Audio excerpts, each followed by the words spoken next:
Fala pessoal, bem-vindos a mais um episódio da Hora da Saideira, um podcast para você que quer conversar sobre carreira, sobre negócio, sobre empreendedorismo, sobre trilhas profissionais de uma maneira super descontraída. O podcast Hora da Saideira é patrocinado pela Escola DNC, a escola que vai formar aí os futuros líderes do mercado de trabalho. E eu sou o Breno Ramos, sou head de produto hoje aqui na DNC e estou com dois convidados super especiais aqui para conversar com a gente hoje, debater um pouquinho mais sobre essa parte de empreendedorismo, essa parte de transição de carreira.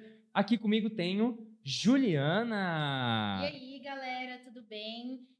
Meu nome é Juliana, eu tô na área de suporte, sou analista de suporte aqui da DNC. Muito bom. E a gente trouxe um convidado super especial, que inclusive é um dos sponsors do nosso curso Professional Product Management.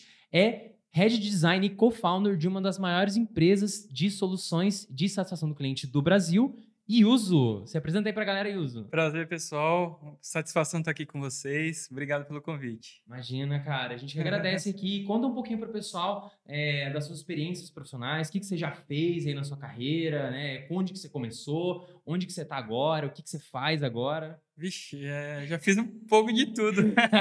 Ótimo, gosto assim. Já trabalhei de office boy pro meu pai, já fui pro Japão trabalhar também. Caramba! Oh, caramba! Mas desde criança sempre gostei de desenhar, né? Sempre fazia algumas coisas, mas também adorava tecnologia, japonês. Aí eu perguntava para minha professora, o que tem que junta os dois, desenho e tecnologia? Aí ela tinha falado, que na época, nem vou entregar a minha idade, né? Tenho 37.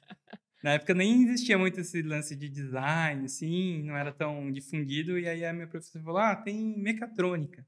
Mecatrônica? Você pode projetar, fazer os projetos eletrônicos, mecânica, assim. Nossa. Aí eu falei, legal, né? Aí eu eu procurei algumas escolas, não encontrei bacana, vim fazer eletrônica aqui na ETEP, em São José. Caramba. Eu morava em São Paulo, aí minha mãe mudou pra cá, pra São José, e eu fiz eletrônica, mas falei, não é isso que eu quero. Nossa, Aí ficou quanto tempo fazendo? eu fiz 3 anos, né? 3 anos, mais uns 6 meses de estágio. Você chegou a completar, então? Completei. E aí, no meio, eu conheci fiz um curso de Flash, com aquelas animaçãozinhas pra lá e pra cá no site, aí eu adorei. Falei, Aí você encontrou. Aí eu falei, quero fazer design digital. Aí eu fui fazer design digital lá em São Paulo, voltei para São Paulo. E aí me apaixonei pela área. Depois eu fiz uma pós em design estratégico, né? E aí fui trabalhando, comecei a trabalhar num birozinho de cartão de visita, lá no centro de São Paulo. Aí depois passei para uma gráfica maior, aí fui para uma agência de publicidade. Bacana. Aí depois eu fui para uma agência maior ainda, que é a W Macan, né? E depois de lá, fui trabalhar na Gráficos Burt, numa vertente digital que eles tinham lá, não era só gráfica. E antes disso também, eu trabalhei numa agência americana. Nossa, trabalhou em bastante agência. Trabalhei em bastante agência. Legal. Aí eu falei, acho que agora, depois da Burt, eu falei, acho que agora tá na hora de eu empreender, né? Aí eu fui, chamei 2 dos amigos meus que trabalharam comigo na Macan, a gente montou um estúdio de design. E aí a gente começou a atender algumas empresas.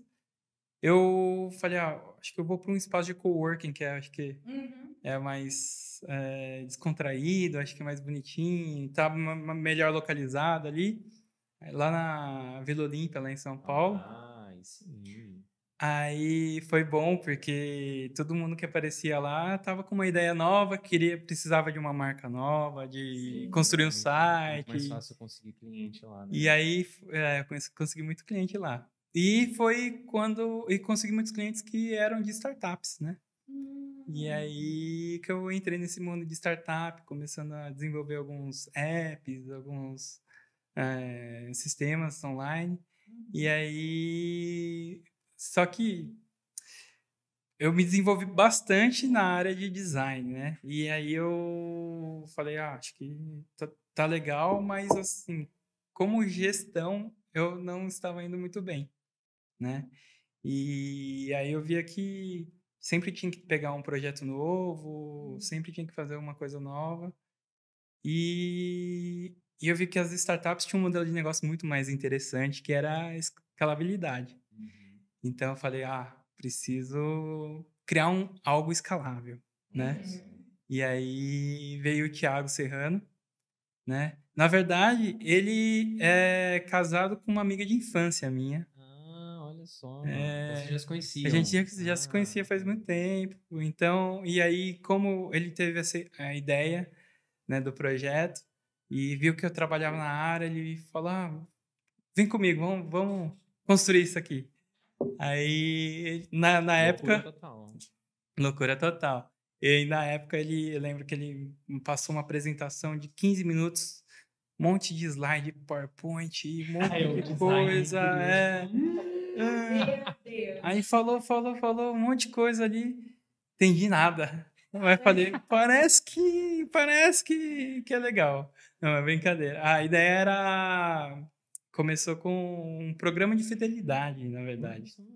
Que ele falou,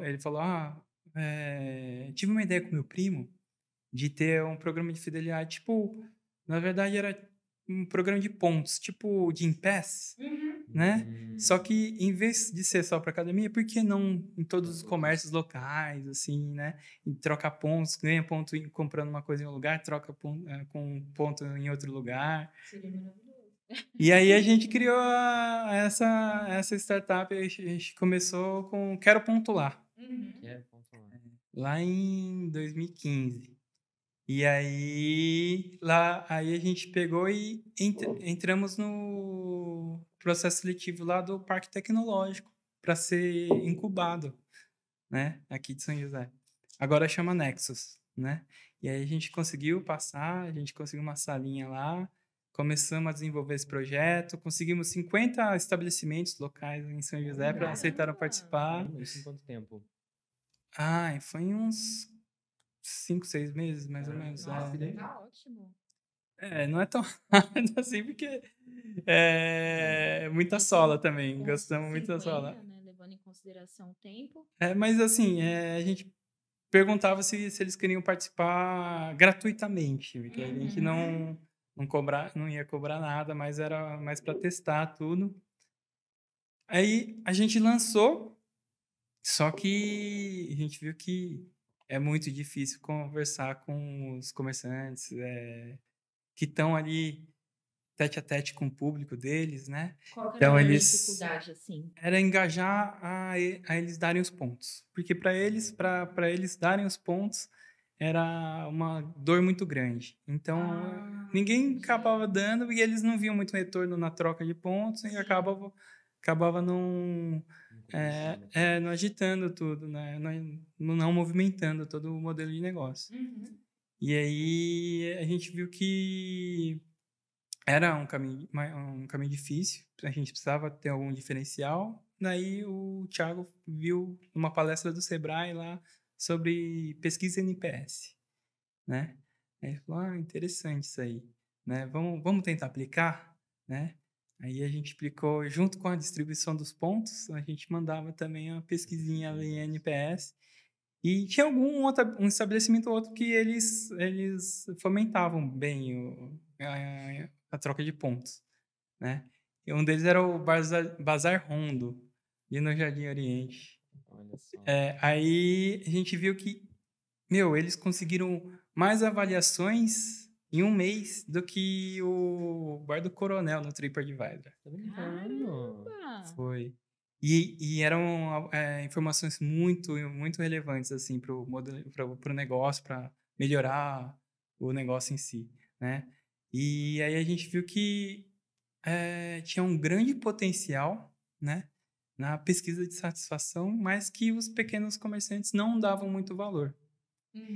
E aí, como a gente viu que a nossa pista estava acabando para aquele modelo de negócio, a gente falou, a gente precisa mudar aí, fazer alguma coisa diferente para poder sobreviver. foi aí que a gente decidiu pivotar, né? Aí a gente saiu de Quero.lá para Solux e a gente focou no desenvolvimento de uma plataforma de gestão de experiências. Que legal. E aí foi bacana, só que a gente tava já sem dinheiro, né? E aí todo mundo, não vai dar para desenvolver, vamos ter que validar isso aí no PowerPoint. Aí, ó. Nossa, de novo o designer fala assim, meu Deus, PowerPoint. Aí, não, vamos lá. Aí eu fui construir toda a interface e deixei ela bonitinha, mas nada funcional, assim, Sim. né? E começamos a validar com algumas empresas maiores, né? E aí o pessoal, o Thiago, percebeu realmente que as pessoas não dão valor, não se fidelizam pela troca de pontos, mas sim pela experiência que elas vivem no estabelecimento. Então, e aí a gente começou a fazer algumas prospecções e estava à procura de um cliente, uma empresa que pelo menos pudesse custear o desenvolvimento inicial da plataforma para a gente lançar, né? Uhum. Até que a gente encontrou o Espada Sobrancelhas, o diretor de marketing da Espada Sobrancelhas, que ele gostou da gente, viu que a gente tinha criado um negócio legal até com a Quero.lá, ele falou, quando a gente apresentou o que a gente queria desenvolver para ele, ele falou, bacana, eu quero isso. Aí eles apostaram na gente e daí deram uma grana inicial para a gente em troca de mensalidades bem mais em conta. Uhum. E daí a gente demorou mais uns 6 meses para desenvolver, né? E aí a gente lançou em março de 2017 a nova plataforma da Solux, né? Bem, ainda que só com algumas coisas básicas para operacionalizar, mas já estava com um corpo interessante para vender, né? E aí lá no parque a gente conheceu um rapaz, Luiz Rodolfo. Ele gostou também do projeto e falou, não, eu quero participar com vocês, né? Vocês já estavam em quantos na época? Era só você e o... Eu, o Serrano, e tinha mais o programador, né? boa. Eu, como tive meu estúdio de design, eu tinha contato com alguns programadores, né? Perfeito. E aí eu falei, eu acho que eu conheço um que vai topar falar com a gente. E a gente conversou com alguns, né? Mas eu falei, eu acho que o Israel, lá de Salvador, ele vai mandar bem. Aí a gente chamou ele veio, topou de tocar o projeto de lá, inicialmente, né? A gente fazia tudo online. E aí a gente conseguimos criar a plataforma. Quando a gente fechou com o Espada Sobrancelhas, ele veio, ficou 2 meses aqui para a gente acelerar o desenvolvimento. E aí, em março de 2017 a gente lançou, chamamos o Luiz Rodolfo, né? E ele tinha uma escola lá em Mato Grosso do Sul. Ele falou que queria participar do nosso projeto, aí a gente apostou com algumas metas de vendas, né? E ele ajudou a gente a pensar grande. Então, ele já foi mirando nas grandes empresas. Que legal. Aí ele conseguiu trazer a Sorridentes logo em seguida, depois a Magazine Luiza. Nossa! Caramba! Isso, tipo assim, como um dos primeiros clientes que vocês tiveram Foi depois um da dos nossa primeiros plataforma. clientes. Caramba! Foi um Meu desafio bem interessante, porque eles utilizavam uma tecnologia que a gente ainda não tinha, mas a gente falou, não, isso aí a gente Como que desenvolve. foi isso para vocês, assim, né? Lidar com uma empresa do porte da Magazine Luiza, mas ainda em desenvolvimento, né? Qual foi o maior desafio de vocês com isso? Então, até foi benéfico, porque a gente viu que a gente não estava tão engessado para não apostar em outras tecnologias. Então, a gente falou, não, vamos focar no que eles querem. Então, a gente focou justamente o desenvolvimento para atender eles. E aí, a gente fez algo bem moldadinho assim para eles. E eles tinham outros fornecedores com tecnologias um pouco mais antigas. E a gente mostrou para eles, comprovamos para eles que a gente era melhor, e aí a gente fez um teste ali que a gente conseguiu 10 vezes o volume de respostas que eles tinham. Caramba. E aí foi bacana que a gente conseguiu fechar com eles, gostaram E bastante da depois disso, gente. deslanchou. Aí o Só pessoal sucesso. ia nas reuniões, a gente falava que tinha a Magazine Luiza como cliente, o pessoal, então eu já confio em você. Dava uma autoridade ferrada, né? Nossa, muito legal. Mas foi bem assim. E aí hoje a gente já tá bem, estamos com mais de 130 marcas, fazendo Quantos pesquisa de satisfação para funcionários? eles. Hoje a gente bateu mais de 100. Caramba! Mais de 100 hoje. Gigante. Legal. Foi bem Você legal. sempre ficou nessa área de design? Não sempre, Não sempre. No começo fazia de Fazia tudo. tudo, né? Fazia de Também esse tudo. começo fazer de tudo para É. você entender também o que as outras áreas precisam, qual que está sendo a dor das outras áreas também, Com né? certeza. Eu ia muito no começo acompanhar o Oceano nas negociações comerciais. Ah, legal. Depois de um tempo, fiquei voltado um pouco para marketing. Uhum. Aí começou a encorpar, a gente viu que precisava de cada vez trazer mais gente melhores que a gente para crescer a empresa, né? E aí eu fui me alocando em várias áreas, também fiquei um pouco na área de CS, Customer Success, Legal. né? Atendendo os clientes, e foi um desafio bem interessante, assim, bem legal, bem legal. Ouvir eles é muito interessante. Te dava vários insights também para melhorar a plataforma. Muitos. Legal. Mas aí eu falei, precisa trazer pessoas melhores que eu nessas atividades porque eu gosto de fazer, eu gosto de design mesmo. Então eu falei, deixa eu onde eu gosto. E vai trazendo as pessoas melhores do que eu, que eu acho que vai ser bom, vai ser melhor.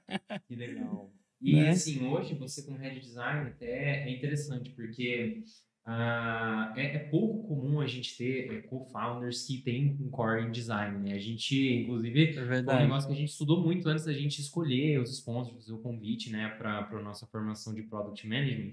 Mas o que um head de design hoje faz? Como que é a sua rotina? Como que é o seu contato com outras áreas? Explica pra gente o que faz um head de design hoje. Na verdade, acho que a gente, como designer, a gente tem que estar ligado com todas as áreas, né? Então, a gente está ligado ali com RH, marketing principalmente, comercial, customer success, e os desenvolvedores. Né? Então, a gente tem que estar alinhado sempre com todas as lideranças ali para entender qual que é o foco estratégico do design que cada um está precisando para a gente evoluir mais em relação às necessidades deles. Legal. Né? Então, para marketing, a gente já tem praticamente diário ali uma pessoa focada só para fazer as ações de marketing, né? Mas também dou uma supervisão ali sempre que precisar, da orientação. E aí tem o time de produto também, de design, né, de produto, que eu fico ali também todos os dias, praticamente quase o dia inteiro, ali ajudando eles a moldar realmente todas as novas features e customizações da plataforma. Que massa. E você, nossa, você foi conversando aqui, eu já falei assim, meu Deus, quero fazer 32 perguntas, mas vamos com calma. Você fez design em uma época que não era tão... O design que você fez é diferente do design que a galera aplica hoje, né? Você falou de tecnologia e a tecnologia evoluiu muito, tipo, nos últimos anos. E o que você sente que mais mudou, assim, para esse mercado? Eu acho que teve um amadurecimento muito grande, assim, da área. No começo, realmente, não tinha muito... pessoal, eu lembro que no começo o pessoal falava, você vai ser web designer? Você web designer, você vai fazer o layout, vai programar, vai fazer isso, fazia tudo, né? E hoje em dia não, tem especialidades para cada atividade. Tem a pessoa que faz pesquisa, a pessoa que o UX writer que escreve, tem o designer que é voltado às vezes mais para branding, o outro mais para interfaces. Então tem um leque muito grande hoje, né? Uma maturidade muito grande em gestão, em conseguir criar todo o fluxo, a mecanização de um processo de design, né? E Então, para você, como que foi essa adaptação com todas essas atualizações aí? foi bem desafiador, assim. Mas Imagino. posso falar que quando eu naveguei nas outras áreas, eu acho que me ajudou bastante nisso. Então, consegui estar lá como CS, de conseguir gerenciar um pouco os clientes e algumas pessoas e alinhar expectativas com os clientes. Acho que foi bem... me desenvolveu bastante nisso, Uhum. né? Mas ainda sei que estou longe de ser um excelente É gestor o que a gente e... fala, né? Todo dia a gente acorda desatualizado. Você pode dormir meia-noite lendo um artigo. Você sempre vai acordar Por tem desatualizado. 23 lançamentos, você tem que Exato. aprender. É verdade, Exato. E você falou das especialidades, o que você mais gosta de fazer hoje? Mais a parte de UX Writing, Research, ou a parte de Product Design mesmo, UI? Assim, hoje em dia eu coloco pouco a mão na massa, Uhum. né? Quando eu coloco, eu gosto bastante de fazer UI, né? De mexer com as interfaces e tal, mas agora eu tô mais no nível estratégico mesmo, de direcionamento, de falar, é assim que tem que ser, segue faz essas pesquisas. Então, eu vou coordenando o time design a tanto fazer um pouco de cada coisa, né? Às vezes eles fazem algumas pesquisas, analisam alguns dados, às vezes refinam o briefing com o cliente, né, fazem a prototipação. Então, eu vou acompanhando todas as etapas deles para conseguir fazer uma entrega cada vez mais assertiva Legal. para o Então, o cliente. seu time tem bastante autonomia, né? Tem bastante Boa. autonomia. Isso é importante. Isso é Legal. E você falou que você estava sentindo que lá, durante o seu primeiro empreendimento, você não estava conseguindo muito bem a parte de gestão, e agora você é head, tipo assim, tem uma equipe muito grande, interdisciplinar embaixo de você, e o que te ajudou a se aprimorar nessa parte de gestão? O que você acha importante para você, e até que você possa deixar assim, de dica para quem quer seguir nessa área de gestão, para sempre aprender, ou alguma coisa para eles fazerem, algumas práticas do dia a dia? legal, legal. Eu ouço muito podcast. Olha só, como a Hora da Saideira. Os outros episódios estão disponíveis no Spotify e no YouTube, galera. É bem bacana. Tem uns que eu gosto muito. Tem um que é sobre liderança e design. Acho que é Bom Dia UX. Ah, que legal. Um específico para Específico a design. Que liderança legal. em design. E também tem outros de desenvolvimento pessoal, como o Resumo Cast. Resumo Eu Cast. gosto de ouvir bastante, Eu gosto também. né? E fora, tem alguns livros bem específicos ali que eu não vou lembrar o nome agora, mas que me ajudou um pouco também Depois você manda nessa... pra gente, Manda, manda manda pra sim. galera por e-mail. Mas que legal, cara, porque assim, a gente vê a parte de design, você falou muito de design como um instrumento para poder alavancar resultados do negócio, né? E muitas vezes eu vejo que empresas a gente fala daqueles estágios de maturidade de uma empresa, principalmente em UX, que o primeiro estágio de uma empresa é eles não acreditarem que eles precisam de alguém para cuidar de UX. É E como que verdade. você quebra essa barreira? Como que você mostra para a pessoa que, cara, design não é só desenhar uma tela bonita com uma paleta de cor legal, é você realmente tipo conduzir o usuário para aquilo que você quer, para você, sei lá, numa landing page você fazer o cara converter mais. Em um Aham. produto você dá os triggers para ele começar a utilizar o seu produto, você sentir que aquele cara está preparado para um upgrade de plano. Como você mostrou isso durante essa sua experiência na Solux? Como você quebrou essa barreira, né, na sua carreira? Acho que assim, primeiro que não precisei mostrar muito, assim, porque o Serrano, ele me entendia muito bem, né? Legal. Então, e também via muito benefício no design em relação também à economia dos recursos. Porque era muito... A gente sempre procurou fazer a validação com design, a validação do produto só com design. Só depois que validado com design que a gente passava para o desenvolvimento. Isso economizava um tempo monstruoso, porque desenvolvimento é caro, a mão de obra dos desenvolvedores é mais alta.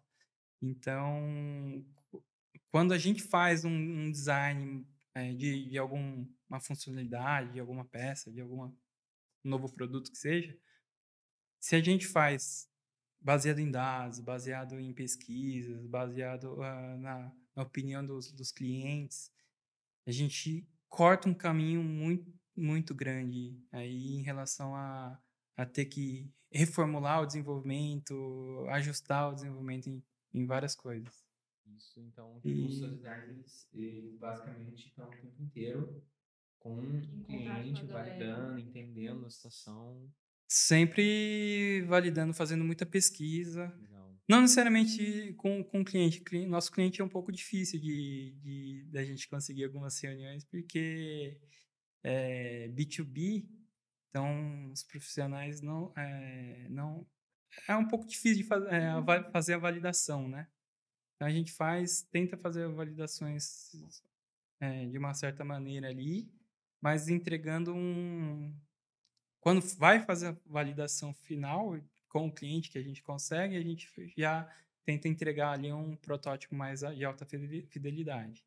Legal. Né? E aí não é sempre. Então a gente se baseia muito em pesquisa. A gente pesquisa bastante várias outras plataformas, vários outros sistemas online. Que tipo Né? de pesquisa você acha que é interessante?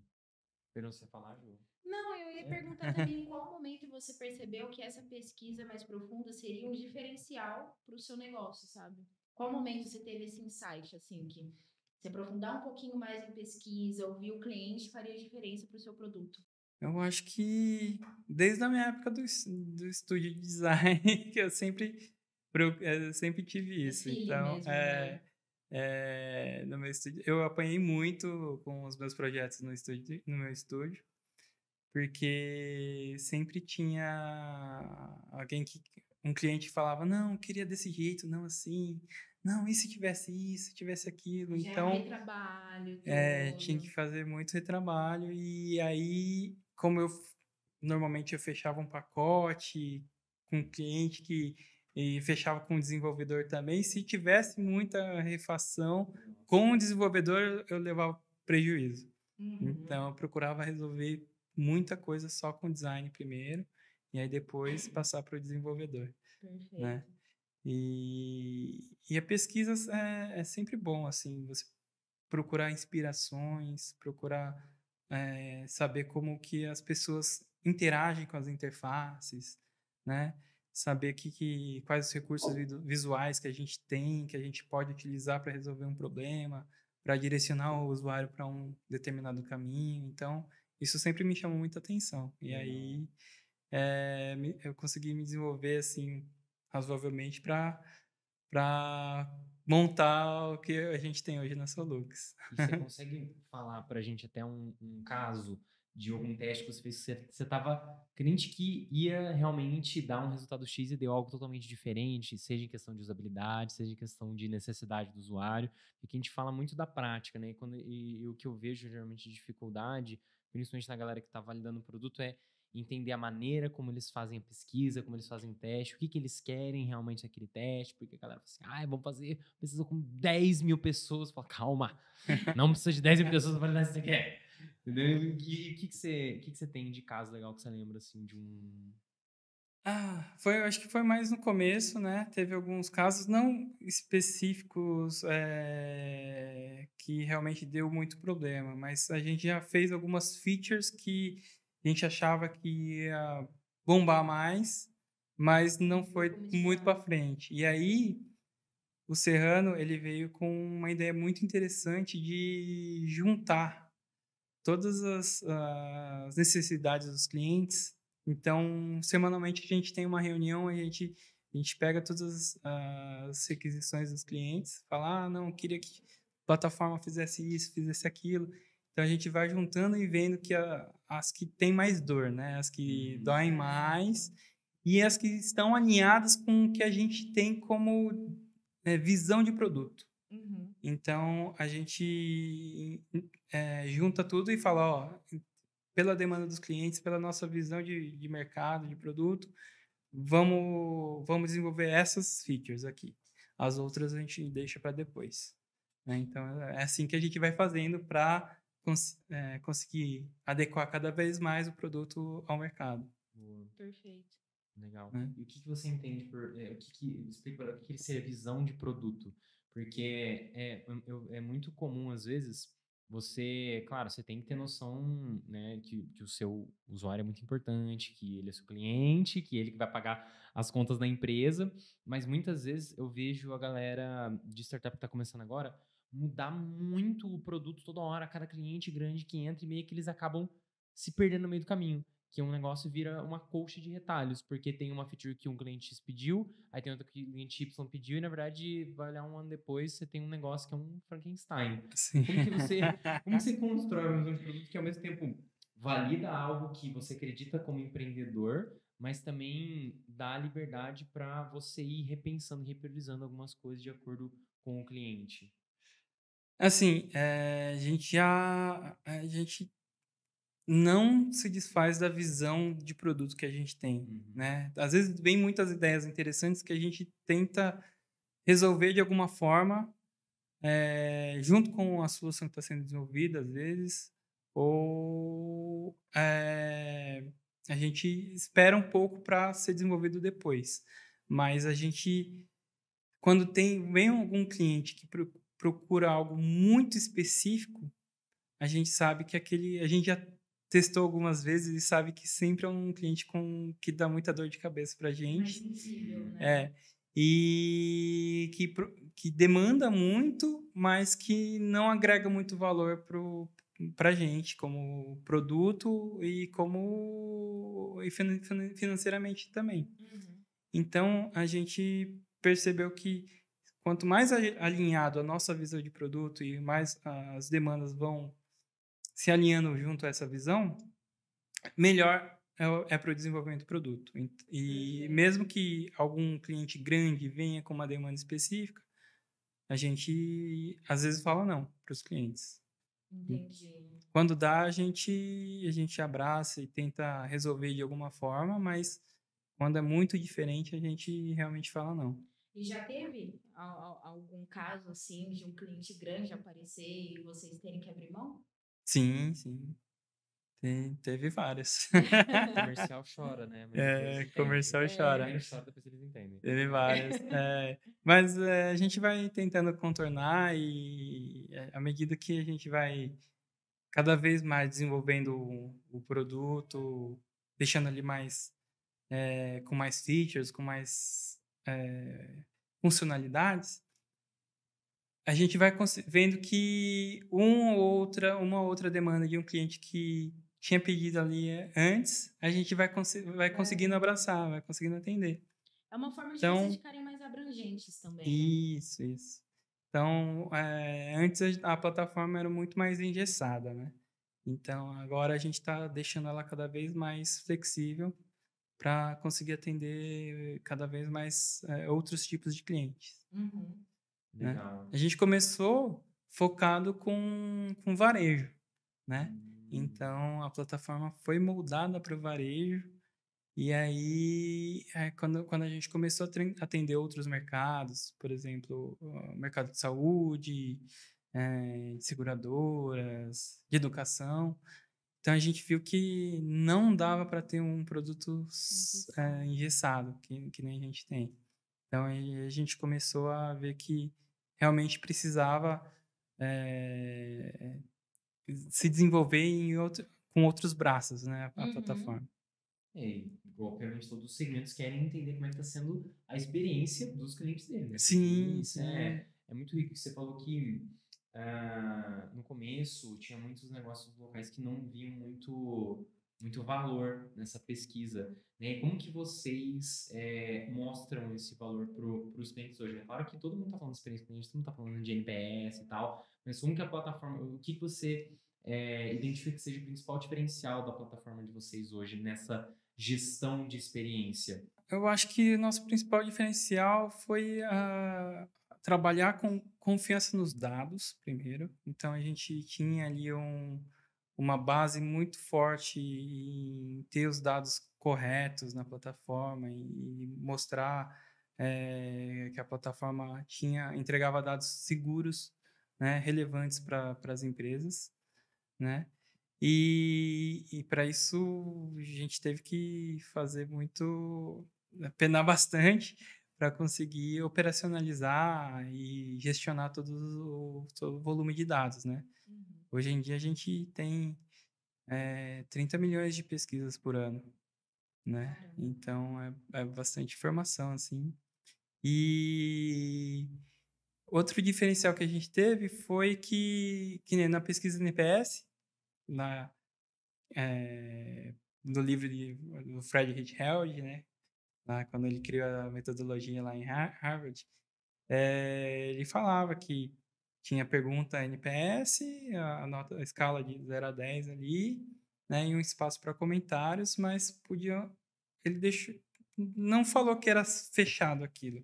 Podia ter outros tipos de recursos que poderiam incentivar os clientes a dar uma opinião, né? E não só um campo aberto. Então, a gente criou um recurso que são os likes e dislikes, né? E junto com a pesquisa NPS, o cliente vai lá e avalia alguns itens que a própria empresa decide quais são, né?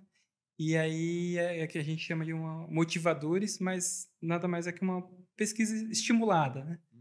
E aí com esses dados do like e dislike, as empresas começaram a ter um volume muito grande de entender o motivo da nota, né? Entender muito mais profundo qual foi o motivo da nota, quais são os principais pontos de atenção que eles têm na operação deles.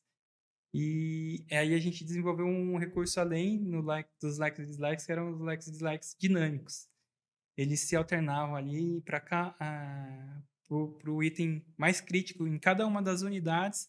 Ele Que da hora. expandia e apontava, por exemplo, tá com um problema de atendimento lá na unidade de São José dos Campos, né? Mas o que do atendimento tá ruim? Aí os likes expandiam. Atendimento do gerente, atendimento do caixa. Nossa. Então, a gente criou esse recurso e comercialmente foi muito bom, assim. O pessoal viu bastante valor.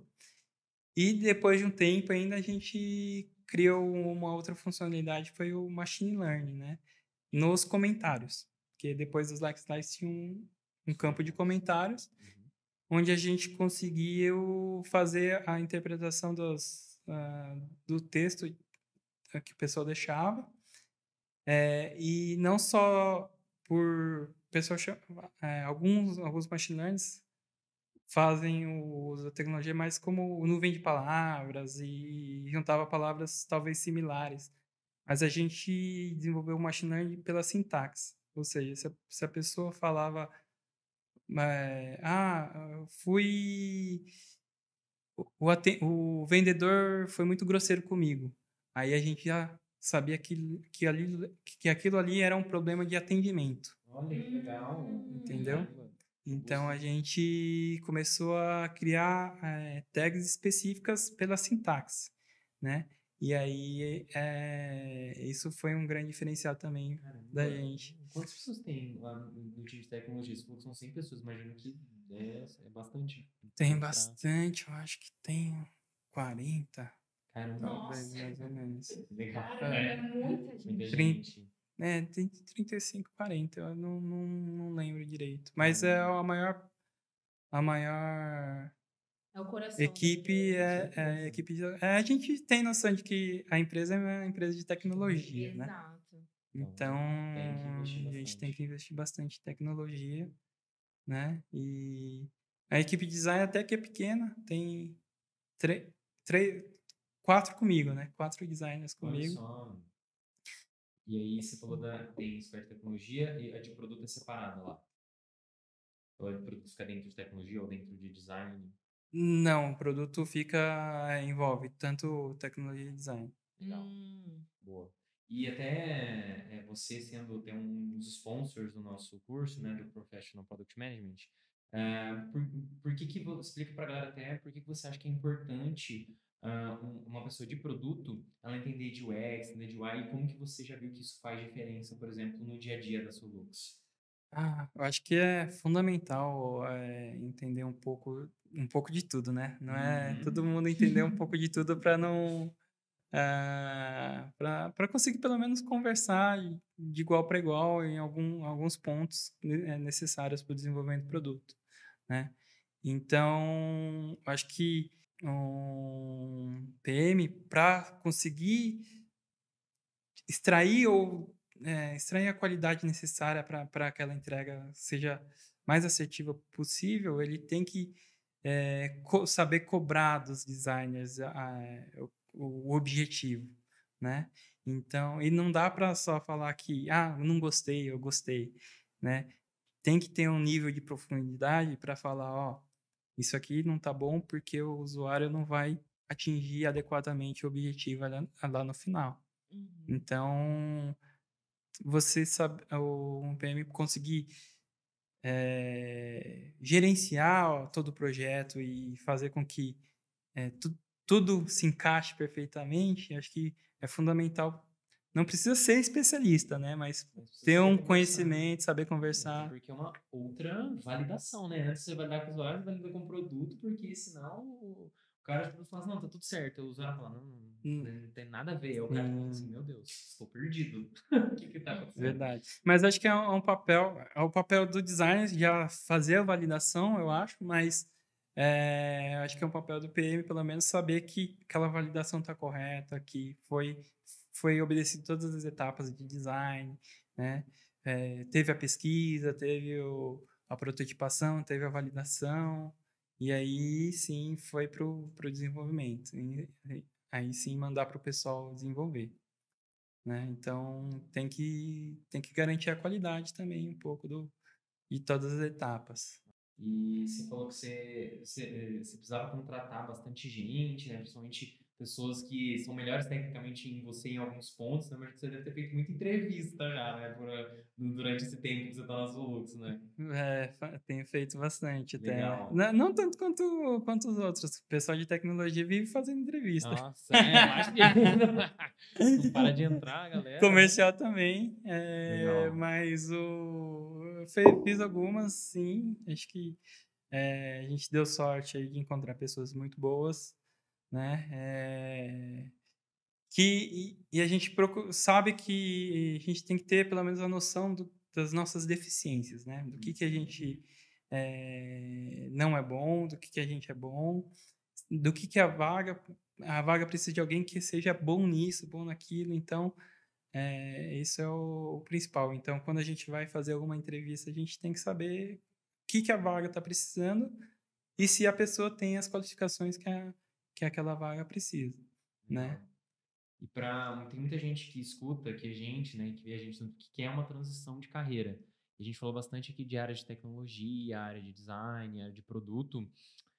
Antes da gente encerrar o podcast, você poderia dar algumas dicas para quem está querendo transitar para essa área? Por onde que eu começo, né? O que que como que eu estudo, né? Você falou bastante sobre saber um pouco de tudo, né? Para você saber conversar com as áreas que dependem do seu trabalho. Mas para quem está querendo uma transição de carreira, está numa área nada a ver hoje, né? Não está feliz, não está contente, o que que você recomendaria, daria de dica para as pessoas? Livro sempre. Estudar. Estudar bastante. Buscar as fontes certas, eu acho que é bem difícil, né? Uhum. Então, alguns livros, normalmente os livros são os mais indicados, mais do que. Porque alguns blogs têm uma leitura muito superficial sobre um assunto. Então, quando você se aprofunda mais na área que você quer, vai buscar realmente se aprofundar em um assunto específico, acho que vale muito a pena. Assim, quando a gente resolveu empreender mesmo na Solux e entramos lá no parque industrial no Parque Tecnológico, desculpa. E viu que tinha outras pessoas também empreendendo e fazendo coisas diferentes. E tinha alguns mentores que falavam, ó, lê esse livro aqui, Startup Enxuta, lê esse aqui, Manual do Empreendedor, que vai te dar uma visão mais clara do caminho que você tem que percorrer. Então, livro eu acho que é fundamental para qualquer tipo de carreira que você queira seguir, seja empreendendo, seja focado numa carreira específica. Procurar o livro certo aí. Procurar indicações. Tem muita gente que indica muitos livros, dependendo da área que você quer, né? Para design, você tem Para design,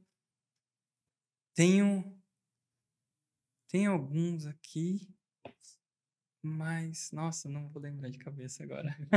É tanto, né? O pior que eu fiquei procurando vários, e agora eu esqueci o nome deles. Eu sempre anoto, deixo no meu Evernote, né? Mas, putz, eu sou péssimo de nome. Mas depois Não você me pode faça mandar pra gente. pensar. a gente compartilha no LinkedIn, no LinkedIn com a Isso. galera, e a galera chama você lá. É. Fala assim, E eu acho que além Tá dos bom. livros também é importante o boca a boca, né? Você conversar, ter entendimento do que aquela área precisa. E aí eu acho que fica até mais fácil para você identificar o que você consegue entregar e o que você tem ali como um gap, né? Como um ponto de melhoria, né? Com certeza. Acho que o networking é fundamental.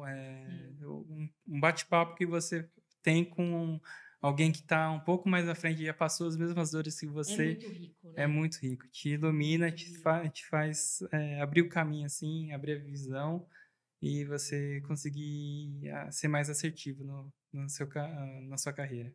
Perfeito. muito bom. Perfeito. Galera, o papo tá muito bom aqui. Se deixar, eu ficava falando o dia inteiro aqui, que eu gosto. Mas eu queria agradecer mais uma vez a presença do Yuso. Valeu pelas Obrigado. palavras. Acho que vai ajudar muita gente. E se você quiser dar um último recado aí antes da gente encerrar. Eu queria para o pessoal aí que está procurando trabalhar na área de tecnologia, seja em qualquer uma das áreas, a gente tem muita vaga na Solux, vaga comercial, operacional. Fica a dica, galera. Alunos da DNC que estão ouvindo. DNC Rádio Urbano. Isso. Só acessar solux.com.br/talentos, tá? O que você mais busca num talento, num candidato? O que eu mais Já dá a busco. dica aí, Isso é legal, isso é legal. É. Primeiro, eu olho o portfólio, né, do designer, vejo se ele tem um refinamento visual interessante. Mas na hora da entrevista, eu já não quero saber mais o portfólio dele. Eu quero saber como ele criou. Então, como foi o processo criativo, qual a linha de raciocínio. Então, eu procuro tentar entender se foi só... Se ele pegou alguma referência por acaso e fez igual, ou se ele realmente teve uma construção ali na interface, se passou por alguns processos de design, se ele evoluiu ali no pensamento, né? Boa. Aí, galera. Fica a dica. Dica aí, galera. E mais uma dica que eu dou também para vocês é se inscrever na nossa formação em Product Management, né? O Yuso está ali na linha de frente com a gente, cuidando de toda a curadoria do conteúdo, de toda a linha de raciocínio que o curso tem. A gente tentou trazer profissionais que têm uma bagagem muito interessante, né? Tem autoridade no assunto. Então a gente fala não só na parte de UX e UI, que é a parte que compete aí ao Yuso, mas também de business, a gente trata de analytics, de ferramentas de projeto, de tecnologia, né, que é um dos principais diferenciais para essa formação específica. Então, é um conteúdo muito rico, a gente está muito orgulhoso aí do resultado e das pessoas que estão envolvidas. Marketing, olha só, em marketing, tudo que você possa imaginar. Né? Como o Wilson falou, saber um pouquinho de tudo para não passar vergonha em nenhuma call. Então, queria agradecer aí mais uma vez a presença de todos. E, Juliana, quer dar aí as últimas palavras? Eu queria agradecer também a oportunidade. Obrigada, Wilson, pela Obrigado. disponibilidade. E é isso. Queria só agradecer mesmo. Muito bom. Até o nosso próximo episódio, galera. Muito obrigado a você que ficou com a gente até o final. Se você gostou aí, se você tá no Spotify, segue a gente no Spotify, que você tem aí, o Spotify te relembra aí quando sai um novo episódio. Se você tá no YouTube, se inscreve no canal, deixa aí, aperta o sininho para saber das notificações. Temos aí mais 12 episódios que estão disponíveis para vocês, com outras histórias, com papos em outras trilhas profissionais, também sempre falando de gestão, liderança, as novas habilidades que o mercado deseja. E, mais uma vez, agradecer à Escola da NC que nos permite fazer esse podcast maravilhoso.